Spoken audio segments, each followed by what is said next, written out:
Islam secara khusus untuk tidak bisa memberikan masukan terhadap persoalan-persoalan yang terjadi secara khusus untuk terjadinya demonstrasi damai di karena adanya demo di berbagai tempat yang disertai dengan tindakan-tindakan anarkis ya.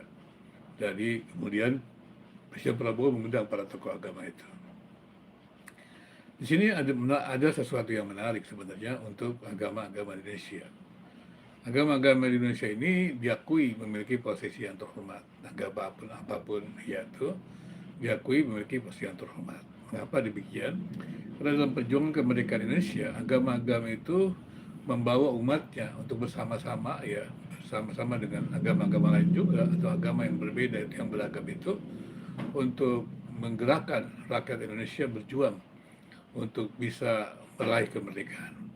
Jadi perjuangan kemerdekaan Indonesia itu juga dimotivasi oleh perjuangan tokoh-tokoh agama. Sehingga dengan demikian maka agama itu mendapatkan posisi yang terhormat. Agama mendapat posisi yang terhormat juga terlihat ketika agama-agama itu juga berperan dalam perjuangan mempertahankan kemerdekaan Indonesia, mengisi kemerdekaan Indonesia.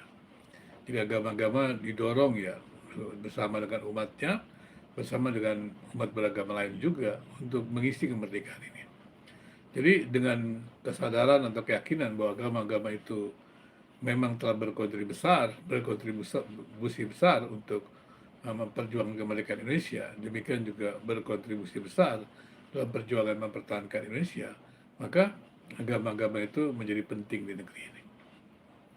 Dan menurut saya ini merupakan sesuatu yang perlu juga diperhatikan ya. Kenapa demikian? Ya karena ya, harus diakui agama itu memang mestinya selalu menghadirkan damai, ya. Mestinya menghadirkan persatuan, menghadirkan ya, keadilan seperti itu. Nah demikian juga ya kita berharap bukan hanya pimpin-pimpin agama Islam ya, tapi juga semua agama, juga para apologet yang ada di dunia medsos ini ya, yang kerap juga bertempur mempertahankan iman mereka katanya demikian. Mereka juga mesti mempunyai perspektif Pancasila begitu, bahwa agama-agama ini semuanya juga bisa bersatu bersama. Jadi orang Indonesia yang beragama Kristen, beragama Protestan, beragama Katolik, beragama Hindu, beragama Buddha, dan semuanya itu adalah orang Indonesia yang memang betul-betul bisa menerima keberagaman yang ada. Apalagi kalau kita lihat juga agama di Indonesia ini menjadi agama keluarga. Artinya adalah satu keluarga itu bisa beberapa agama, dan itu sudah terjadi ya, di banyak keluarga. Apalagi kemudian juga kita lihat bahwa masuknya agama-agama di Indonesia itu terjadi secara damai, bukan secara paksa. Maka dengan demikian harusnya memang agama-agama itu juga bisa memberikan kontribusi positifnya. Di tengah kondisi Indonesia yang seperti ini, demonstrasi yang ada, maka itu menurut saya tokoh-tokoh agama juga mesti bisa melihat bagaimana suara rakyat itu sendiri. Tentunya tokoh-tokoh agama, ya agama apapun juga, ya harus melihat kepada suara rakyat. Karena negeri ini kan negara demokrasi, berarti rakyat yang berkuasa.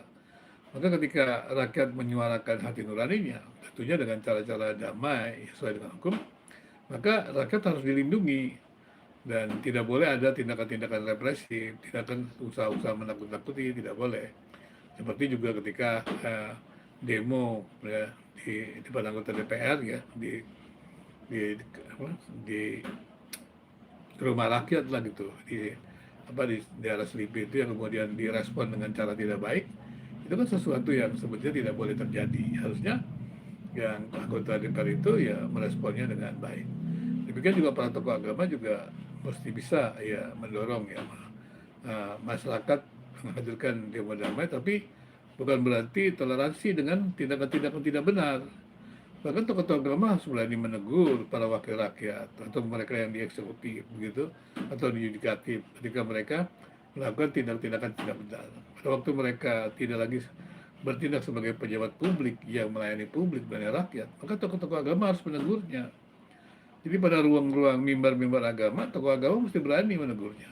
Sehingga kalau tokoh agama itu berani menegurnya dan tokoh agama juga bisa menjadi teladan, maka tokoh agama juga bisa bersuara ketika melihat kondisi sekarang ini.